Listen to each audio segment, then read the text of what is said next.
Hi everyone, आपके अपने channel incredible success में आपका स्वागत है। आज के इस सेशन में हम लोग फिजिक्स के टॉप मोस्ट 20 क्वेश्चंस को डिस्कस करने वाले हैं, जो कि आपके आने वाले सभी एग्जाम्स के लिए मोस्ट इंपॉर्टेंट है। तो फ्रेंड्स, वीडियो के अंत तक बने रहें, वीडियो को लाइक कर लें, जितना हो सके अपने दोस्तों में इस वीडियो को शेयर करें, और अगर आप हमारे चैनल पर नए हैं तो चैनल को सब्सक्राइब भी कर लें। चलिए बिना देर के हुए आज के सेशन को स्टार्ट करते हैं। आपके सामने पहला सवाल, the amount of light entering into eye can be controlled and regulated by. आँख में प्रवेश करने वाले लाइट की मात्रा को किसके द्वारा कंट्रोल और रेगुलेट किया जा सकता है? आइरिस, कॉर्निया, पुपिल या retina?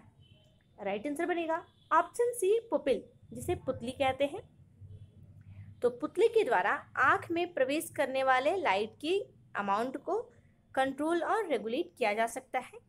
Next question, light rays enter the eye through the outer transparent structure at the front of the eye called the lens, iris, cornea या optic nerve? राइट आंसर होगा option C, cornea. Cornea आँख का अगला भाग होता है और यह प्रकाश को आँख में प्रवेश करने की अनुमति देता है। तो राइट आंसर क्या बनेगा? कॉर्निया। वहीं आइरिस आइरिस पुपिल के डायमीटर और साइज को नियंत्रित करता है। नेक्स्ट क्वेश्चन, फल्मिनोलॉजी किसका अध्ययन है? किसके स्टडी को फल्मिनोलॉजी कहते हैं? तो ये लाइटनिंग के स्टडी को कहा जाता है फल्मिनोलॉजी, बिजली के अध्ययन को। Next question, Rajat has hypermetropia, what type of lens will be ophthalmologist recommend to correct his vision?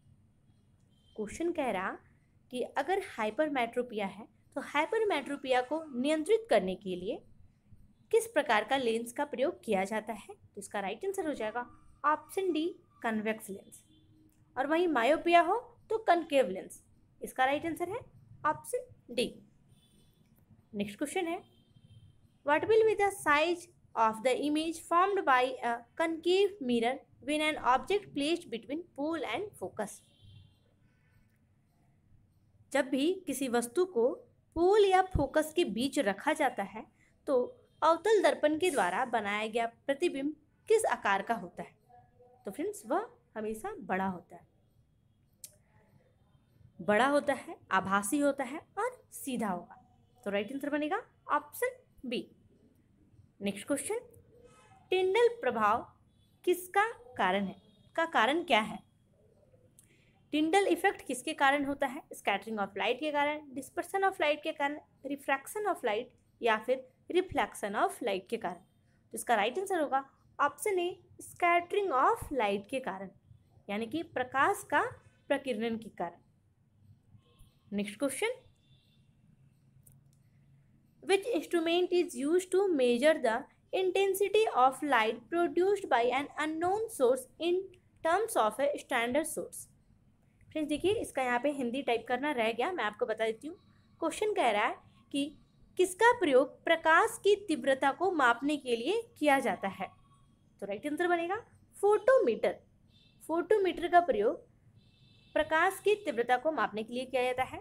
कैपिलर्स, इसका उपयोग किसी वस्तु के डायमेंशन को मापने के लिए किया जाता है। एमीटर, करंट मापने के लिए इसका प्रयोग किया जाता है। और डायनेमोमीटर, जब किसी रोटेशन शाफ्ट के द्वारा जो ट्रांसमिट होता है मैकेनिकल फोर्स, पावर, उसे मापने का काम करता है डायनेमोमीटर। राइट आंसर बनेगा option A. Twinkling of stars is mainly due to which phenomena? तारों का टिमटिमाना मुख्य रूप से किसके कारण होता है? डिफ्रैक्शन के कारण, रिफ्रैक्शन, रिफ्लेक्शन या फिर एडवेक्शन? तो राइट आंसर बनेगा रिफ्रैक्शन, अपवर्तन के कारण। ठीक है। Next question, the lens type commonly used for correcting presbyopia is? Presbyopia को ठीक करने के लिए आमतौर पर इस्तेमाल किया जाने वाला लेंस किस प्रकार का होता है?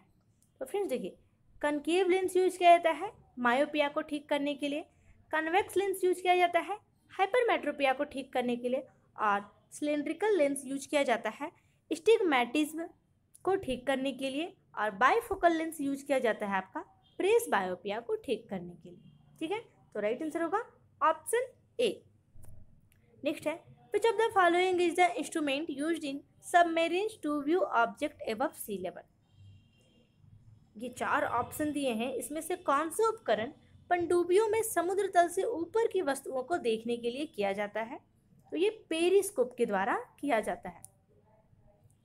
ऑडोमीटर, इसके द्वारा वाहन द्वारा तय की गई दूरी को मापने के लिए किया जाता है। पायरेलियोमीटर, इसका उपयोग प्रत्यक्ष बीम और सौर विकिरण को मापने के लिए किया जाता है। और हिप्सोमीटर, जिसे आप हाइपोमीटर यहाँ पे कह सकते हैं, हाइपोमीटर को हाइट मापने के लिए किया जाता है। और इसका राइट आंसर होगा पेरिस्कोप, जिसका उपयोग पनडुब्बियों में समुद्र तल से ऊपर की वस्तुओं को देखने के लिए किया जाता है। नेक्स्ट क्वेश्चन, आकाश नीला किसके कारण दिखाई देता है?